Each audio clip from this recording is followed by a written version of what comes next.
In the heart of Boston's bustling downtown, a poor girl named Lila Monroe knelt beside a blind beggar everyone else ignored. A man wrapped in silence, his dark glasses hiding more than sightless eyes. Every morning she brought him warm coffee, a smile and the same gentle words, "You matter too."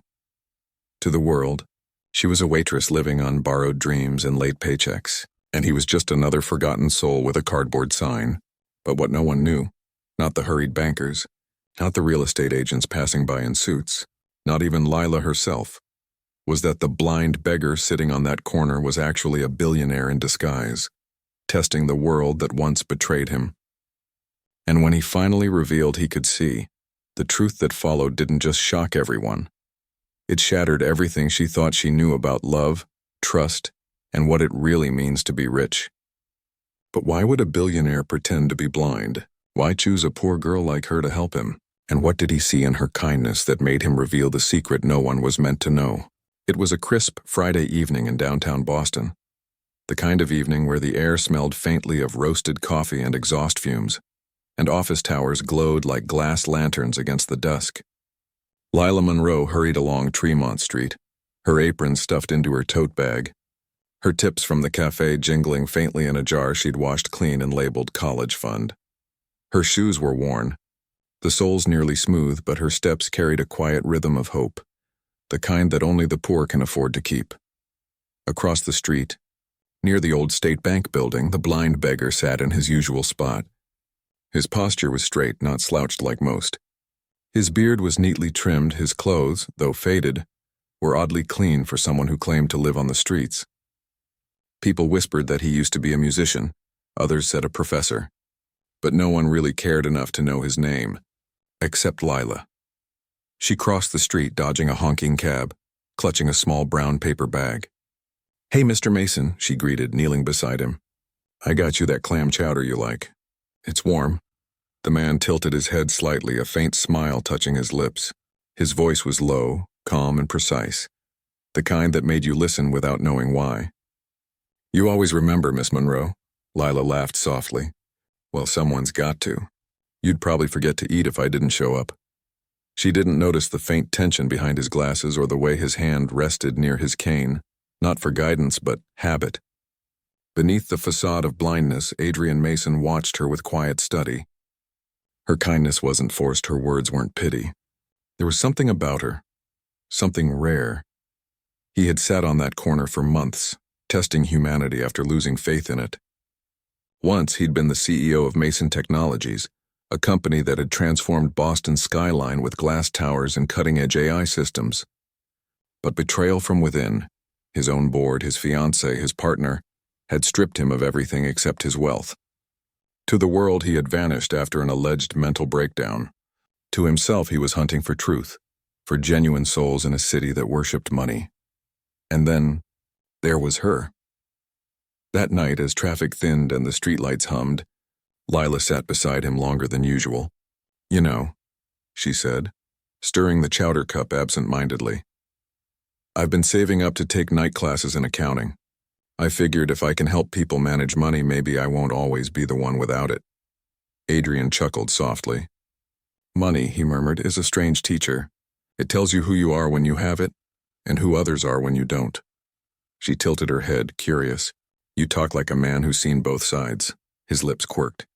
"Maybe I have." When she finally stood to leave, she pressed a small folded note into his palm. "My shift ends late tomorrow, but I'll still come by. Don't skip dinner." After she disappeared into the crowd, Adrian unfolded the note beneath the dim light of a lamppost. Inside was a single line written in her neat, looping handwriting, "You don't need eyes to see kindness." For a long time, he sat still, his heart heavier than the disguise he wore.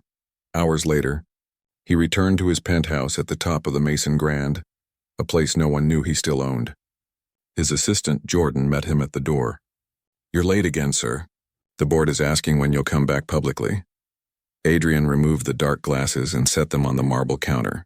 His blue eyes gleamed beneath the soft light.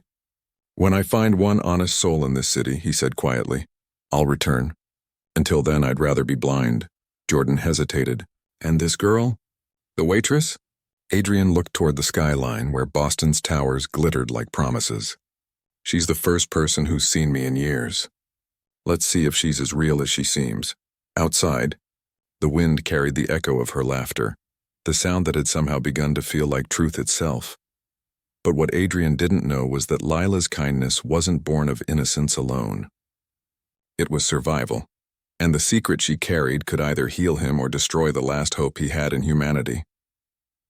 The next evening arrived draped in soft Boston rain, not heavy enough to flood the streets but steady enough to blur the neon signs and make the city look like a watercolor painting. Lila hurried down Tremont again, her old denim jacket clinging damply to her shoulders, her tote bag shielding a box of pastries she had bought with her own tips. Her co-workers thought she was crazy, spending her little money on a stranger, but something about that blind man had pulled at her heart in ways she couldn't explain. When she reached his corner, the spot was empty. The faded cardboard sign lay on the ground, curling at the edges from the drizzle. For a moment, panic struck her chest. "Mr. Mason?" she called softly, peering into the shadows. A voice came from behind her. "Miss Monroe." She turned, and there he was, standing under a narrow awning, holding his cane upright. His coat was darker tonight, his posture straight, his face partly hidden beneath the rim of his cap. "You're early," she said, exhaling in relief. "You came," he replied. "Even in the rain." Lila smiled faintly. "I don't break promises." She handed him the small box. "I thought you might like these. They're from the bakery next to my cafe. The owner gave me a discount because they were closing." He took the box carefully, his fingers brushing hers. "You keep giving," he murmured, "even when you have little to give." She shrugged. "Maybe because I know what it feels like when no one gives at all." They sat side by side on the edge of the old granite steps, watching the rain beat across the streetlights. For the first time, Lila noticed something strange about him. The precision in the way he folded the box, the exactness in his tone when he spoke. He didn't sound like the others she met on the street. His words carried polish, rhythm, education. "Were you a teacher before?" she asked curiously. Adrian smiled faintly. "Something like that." She tilted her head, eyes narrowing. "You don't talk like someone who's lost everything." He chuckled softly. "Maybe that's because I haven't lost what matters." She smiled at that, though she couldn't quite place why his words felt heavier than they seemed. Hours passed like minutes. She told him stories, about her late mother who worked 2 jobs, about the father who had left when she was 12, about the night she'd slept in a bus station when the rent ran out. He listened quietly, every word sinking deeper into him than she realized, and when she asked about him, he deflected gently. "The world once gave me everything I didn't deserve," he said, "and took away everything I did." Before leaving, Lila gave him an umbrella, though it was the only one she owned. "Keep it," she insisted when he tried to refuse. "I've walked through worse storms than this." After she left, Adrian stood still for a long time beneath the rain. He looked up at the city, the towers he had built, the people who had sold him out, the empire that still bore his name but not his soul. For years he'd sat in disguise meeting dozens, investors, strangers, even old colleagues, all of them stepping over him without a glance. But tonight felt different. For the first time, someone had looked beyond the blindness and seen the man behind it. Later that night, Adrian returned to his penthouse again, water dripping from his coat. Jordan was waiting, laptop open. "You missed the board meeting again," Jordan said quietly. "They're planning to vote you out permanently, even on paper. You can't keep hiding." "I'm not hiding," Adrian said, pouring a glass of water. "I'm searching," Jordan sighed. "For what?" "For someone unbought." Jordan folded his arms. "You mean the waitress?" "Sir, with all respect, you're a billionaire. She's a waitress barely affording rent. You're testing her kindness, but what happens when she finds out who you are?" Adrian's eyes hardened. "Then I'll know if she saw me, or the man I used to be." Meanwhile, Lila walked home through puddles that mirrored the city lights. Her apartment was a single cramped room above a laundromat, the ceiling cracked, the radiator humming faintly. She changed into an old sweatshirt and opened her notebook, a list of goals she'd written 2 years ago. Take an accounting class, save $5,000, buy Mom's old house someday. She stared at the list, then smiled softly, remembering the way the blind man had spoken. Money is a strange teacher. She didn't know it yet. But her life was about to collide with his in a way no one could predict. Because in less than a week, a chance encounter at a high-end investment conference, one she was catering for her cafe's biggest client, would reveal the impossible truth. The blind beggar she had been feeding wasn't just someone who could see. He was the man whose company's logo glittered across the city skyline. And when their eyes met again, this time without the dark glasses, everything she believed about kindness, poverty, and love would be turned inside out. But what would happen when she realized he had been testing her all along? And what would he do when her own secret, one she thought buried, came to light? The ballroom of the Easton Financial Tower gleamed that night with gold light and expensive laughter. Waiters in black vests moved gracefully among marble floors and velvet drapes, serving champagne to Boston's most powerful investors. The event was a private conference hosted by Mason Technologies, the same company whose blue logo shone from every skyscraper in the city. Lila Monroe, wearing a plain catering uniform, balanced a silver tray in her trembling hands. Her cafe had been hired to help serve at the event, and the extra pay would finally let her enroll in her first night class. She told herself to stay focused, to ignore the people in glittering dresses and tailored suits. They lived in a world she couldn't touch, until she saw him. At the far end of the hall near the stage stood Adrian Mason, clean-shaven, elegant, his blue eyes sharp under the glow of the chandelier. The man she had known as the blind beggar was now the center of attention, surrounded by the same kind of people who used to ignore him. For a second, she froze. The tray wobbled in her hands. The world seemed to tilt. It can't be him. But then he turned slightly and she saw the small scar above his left eyebrow, the same one she had noticed weeks ago when he bent to pick up his cane. The same calm expression, the same stillness in his posture. The same man who used to sit on cold concrete and thank her for warm soup was now standing under chandeliers worth more than her entire life. A colleague whispered beside her, "That's Adrian Mason, the tech billionaire. He disappeared for years. They say he went insane after his fiancée and partner stole his company." Lila's breath caught. Her eyes darted back to him. "A billionaire? Insane? Disappeared?" Adrian's voice filled the room, calm and commanding. "We live in a city that worships wealth but forgets humanity. For too long I've watched people chase status and call it success. But what if I told you that the richest person I ever met had nothing but kindness?" His gaze swept the room and landed on her. Their eyes met. For a brief moment the world fell silent. Her heart pounded so hard it almost drowned out the music. He didn't look away. Jordan, his assistant, stepped close and whispered something to him. Adrian nodded slightly but kept his gaze on Lila. He could see the shock, the hurt, the disbelief flickering across her face. He hadn't meant for her to find out this way. He had planned something gentler, a private reveal, maybe even a dinner where he could tell her the truth. But now the moment was public, raw, irreversible. When the speech ended, Lila turned and fled toward the hallway, nearly tripping over her own feet.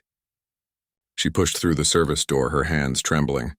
Moments later, she heard footsteps behind her. "Lila," she turned. He stood there without the glasses, without the cane, just the man behind the disguise. "You lied to me," she whispered. "You pretended to be blind. You let me talk to you like I was human." He finished softly. Tears welled in her eyes. "You let me think you were struggling. Do you know how many nights I worried about you? How many meals I skipped to bring you food?" He stepped closer. "And do you know how many nights I sat there wondering if anyone in this city still had a soul? You showed me that humanity wasn't gone. I didn't lie to hurt you, Lila. I needed to know if kindness could still exist without money attached to it." She shook her head, voice trembling. "That's not fair. You had a choice. I didn't." The words hit him harder than she knew. He looked at her, really looked, and saw what he had ignored before, the exhaustion behind her smile, the faint scar on her wrist from a past she never mentioned, the quiet strength it took to keep giving when she had nothing left. "I'm sorry," he said quietly. "I thought I was testing the world. But I was testing the wrong person." Lila turned away, gripping the doorknob. "You said money is a strange teacher. Maybe now you'll learn that it can't buy forgiveness." Before he could speak, she pushed through the door and vanished into the rain. That night, Adrian returned to his penthouse alone. The city lights glittered below like 1,000 unkept promises. For the first time in years, he didn't feel powerful. He felt guilty. Jordan entered quietly. "She saw you," he said simply. Adrian nodded, his eyes distant. "And she saw right through me. Do you still plan to reach out?" He looked down at the folded note on his desk, the one she had written weeks ago. "You don't need eyes to see kindness." He traced the words with his thumb. "I will," he said finally, "but not as a billionaire. Not until she knows why she mattered."